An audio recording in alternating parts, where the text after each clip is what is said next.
Isang malamig at makulimlim na umaga po sa ating lahat. Tanghali na pala. Alas 12 na pala ng tanghali. Nandito po naman ako ngayon sa harapan namin. Ito naman po ang aking titirahin. Yung mga gaps dito ng at yung mga cracks ng semento namin. Nahawan ko na rin po ang mga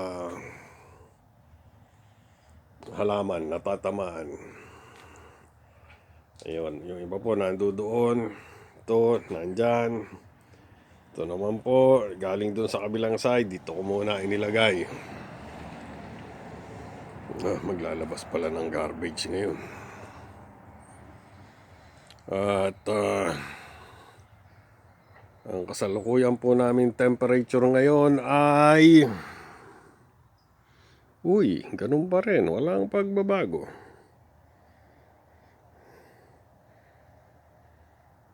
Four degrees centigrade. 3 guhit na lang, magyeyelo na ang tubig. Kaya sisimulan ko na po to at babalikan ko po kayo maya-maya. Magandang tanghali po sa ating lahat. Sana po ay ligtas ang lahat. Pasingit po muna. Ang amin pong mandarin ay nagdidilawan na. Mga na lang to, mga 3 weeks na lang siguro. At makakapag-harvest na kami. Although kukuntik po ang bunga ngayon. Ang amin pong Japanese maple, mapula na ang mga dahon.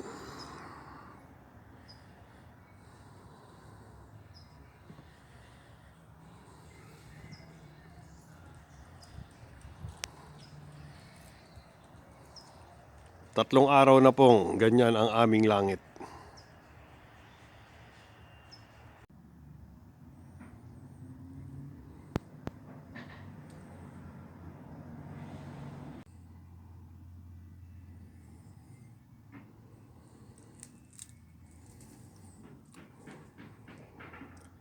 Na-aksidente po yung isang tube. Sumabog. Ang dumi tuloy tingnan. Ayun, hanggang doon. Napadiin ang pisa ako sa trigger ng caulking gun. Bumigay yung tube, sumabog. Buti na lang nagawan ko ng paraan. Nahabol ko yung sinimot ko. Kaya ang dumi ng trabaho. Naiinis ako. At ito naman po yan, ayan. Mga malalalim yan self-leveling naman po na cement. Yung skim cement ang gagamitin ko dyan. Kasi pagka yan ang ginamit ko, masyadong mahal. $20 isang tube. Yan, nakakalimang tube na ako, 100 na yon. Well, sabagay, sabi ko nga sa asawa ko, kasi naman papalitan mo yung semento, $26,000. Okay na yun.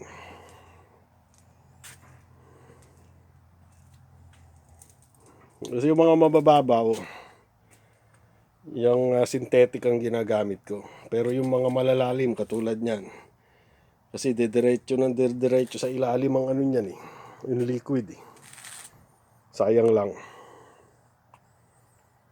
Kaya susunod naman itong mga crack na yan, yung skim cement ang gagamitin ko, self-leveling din.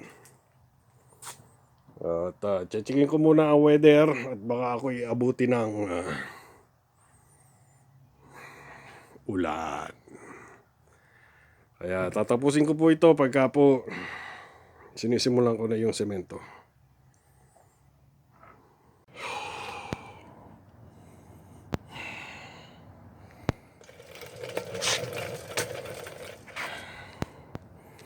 Nililinis ko na po yung mga cracks nung semento bago ko lagyan ng sealant. Mas mahirap pong maglinis, mas matagal kaysa mabilis lang yung maglagay ng sealant eh. Pero yung pagpepreparasyon na matagal, para ka nagpipintura ng kotse. Madaling mag-spray pero matagal ang preparasyon. Humihingal na ako. Napakalamig pa naman ngayon. Well, hindi masyado. Hindi kasing lamig nung nakaraang ano. Kasi nag-zero na kami nung 2 days ago eh. Ngayon, ayan. +6. +6 degrees centigrade. Ang kasarapan lang. Ang sarap magtrabaho sa labas.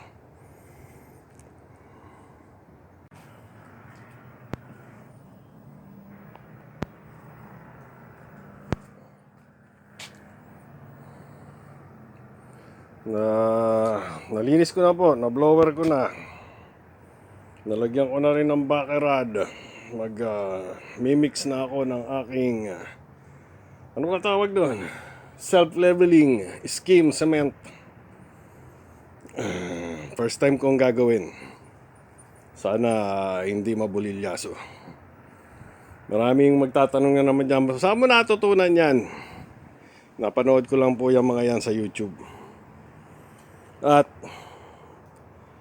nung maliit pa ako, nung bata pa ako, sa tatay ko.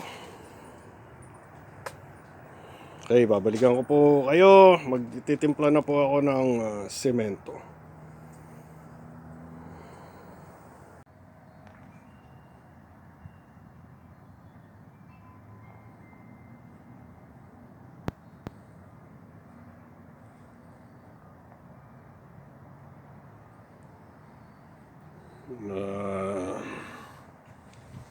Applyan ko na po ng self-leveling cement.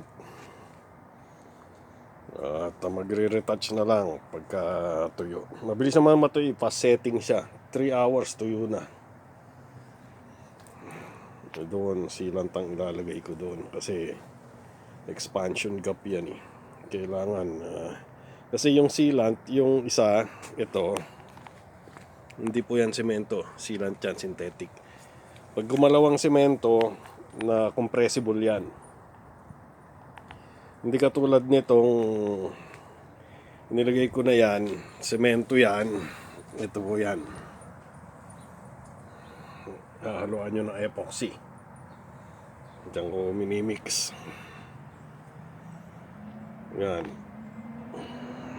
Hindi yan compressible. Pag tumigas yan, that's it. Yan na yun.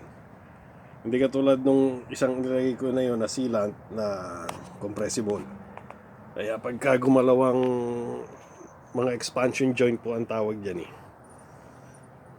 Yan. Pag gumalawang semento, although hindi naman nagpipris dito, hindi katulad sa Canada, pero syempre mas mabuti na yung sumusunod tayo sa ano. At ang susunod ko naman po ay yung sa labas doon.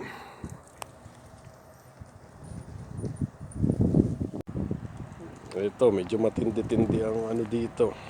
Kailangan dito isang buo na. 3 meters by 2. Applyan ko, papahiran ko na yung buong ano, hindi na pwede yung ganyan. At ako po ay magliligpit na at susundo na po ng Junakis. As usual, 1 week na po kaming kulimlim. Ayun po ang araw. Hindi ko alam kung nakikita. Yan. Nababanaagan lang sa kapal ng ulap. 1 week mahigit na po kami. Ganyan na weather. Pilado. Naglalaro sa +1 hanggang +8 degrees centigrade ang temperature. Kaya ang sarap gumawa sa labas. Hindi ka pagpapawisan. Maraming salamat po pagsama ninyo sa akin dito sa aking malaking project na to. Ilang araw ko nang ginagawa. Nailigpit ko na po yung mga ginagamit ko. Ayan po yung sealant kong ginagamit. Ito.